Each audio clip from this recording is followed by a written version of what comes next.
Welcome to the Reliquary, the show that takes a deep dive into the greatest myths, monsters, and mysteries of the world. Now, if you've ever wondered if reality has a secret menu, something unnatural, or even supernatural, congratulations, you've come to the right table.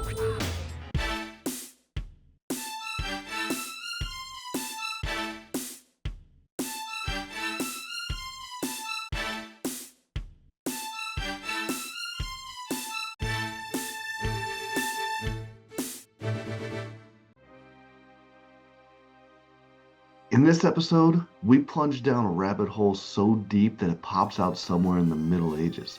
And that medieval misadventure will end up shaping the entire age of exploration.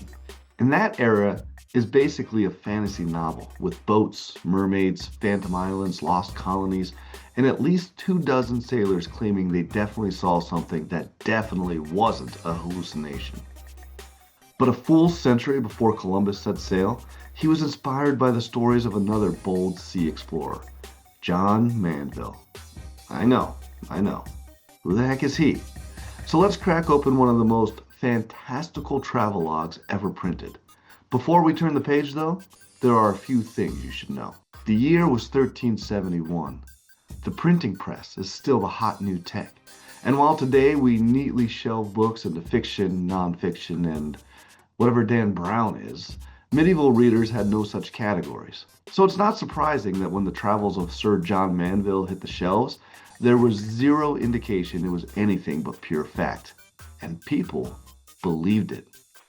You might be shocked by how many myths trace back to this one book, and maybe even more shocked to find out that the author, John Mandeville, probably didn't exist. Let me explain. In the 13th century, Marco Polo, famous for seeing a unicorn, allegedly introducing spaghetti noodles to Italy, and lending his name to the greatest swimming pool game ever invented, wrote one of the most influential travel stories in history, titled simply The Travels. Polo described in excellent detail his journey from Italy through India, his time in the court of Kublai Khan, and his explorations across China and the far edge of Asia. Italian readers reacted to this by calling BS. They actually gave Marco the unfortunate nickname of the Man of a Million Lies. Ironically, modern historians now agree Polo was mostly accurate, minus mistaking a rhino for a unicorn, which honestly should have earned him a pass because vocabulary was limited and medieval lighting was terrible. You'd think that the criticism would torpedo book sales, but plot twist, the skepticism made it more popular. People realized they had stumbled upon a gateway to a bizarre, far-off world, full of wonders, weirdness, and things definitely not allowed in Europe. Enter John Mandeville. He saw Polo's concept and said, "Great idea," then cranked the fantasy dial to 11. Unlike Marco Polo, there is almost no evidence Mandeville ever traveled anywhere. There's barely evidence he existed at all. His name was almost certainly a pseudonym, designed to appeal to English readers hungry for tales of nights abroad. There are dozens of theories about who the real author was, but I couldn't find anything definitive. And honestly, the mystery of who held the quill pales next to the absolutely bonkers things they wrote.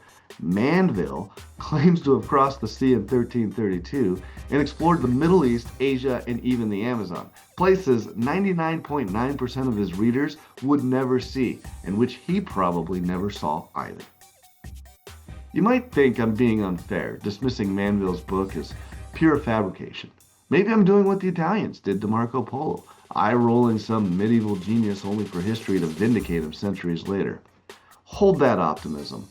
Let me give you a quick highlight reel of the beautiful insanity scattered throughout Mandeville's travels, and when it comes to whether or not he was telling the truth, I'll give you 3 guesses and the first 2 don't count.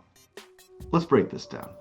Mandeville had a fascination with creatures that were either normal-sized things made too big, too small, or too mashed together. We'll kick it off with the headless men with eyes in their shoulders. Creative? Absolutely. Anatomically confusing? Very absolutely. Now, there are illustrations, but I don't feel they do justice to what I am picturing. Moving on. dog-headed people on the island of Nakamura, whom he describes as full, reasonable, and of good understanding, but also big and well-fighting, and tiny detail, they eat anyone they capture. Is it okay to combine enlightenment with cannibalism? Enlightenabilism? Giants, 28 to 30 feet tall, who casually snack on raw flesh, and yes, more humans. Noticing a trend? And also little folk, about 3 spans tall, who live only 6 or 7 years. Somewhere between all these sizes, shapes, and missing heads, we also get classic mythological mashups like griffins or centaurish hybrids, because why stop at one monster when you can just write down your middle of the night fever dreams? Next up, strange places. Now, if Mandville's creatures were weird, his locations were straight up world-building masterpieces. Like a literal paradise, and naturally Mandville's personal coordinates for his Fountain of Youth. But he also had a valley near the River Pison described as the entrance to hell, complete with constant storms, sounds like demonic drum lines, and visible devils. Hills of pure gold guarded by giant dog-sized ants because apparently dragons were taking the day off. And my personal favorite, the Land of Darkness. Mandville claims there is a strange place in a province of Georgia where there is no brightness or light and no one dares enter. Of course, he means the country of Georgia in Europe, so I doubt he is referring to Atlanta. This is less a travelogue and more the greatest Dungeons and Dragons campaign ever unleashed on unsuspecting 14th century readers. So could anyone actually believe these outlandish stories? The answer isn't who, it's when. Today there are few true mysteries left. With satellite imaging and Google Earth, you can explore the Himalayas in pajama pants from the comfort of your gaming chair. But in the 14th century, most people lived and died within 25 miles of their birthplace. Pictures didn't exist. Your sense of the outside was stitched entirely from stories told by travelers, or people pretending to be travelers. And when faced with the unknown, the mind fills the void with wonder. Sometimes that wonder leads to invention.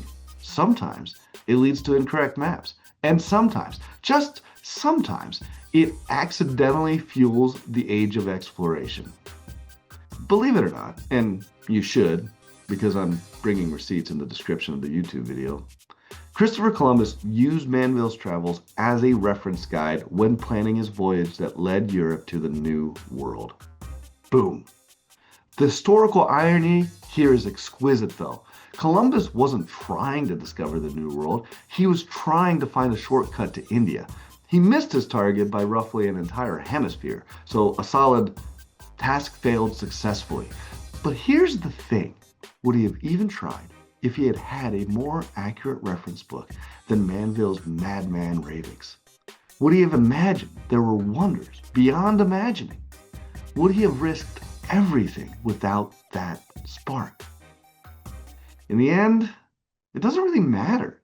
Yeah, I mean, Mandeville made it all up, and Columbus made a series of mistakes that somehow averaged out into a historic discovery. But for whatever reason, that's how it happened. History isn't about what could have been. It's about how we got to where we are and how that story will shape our tomorrow.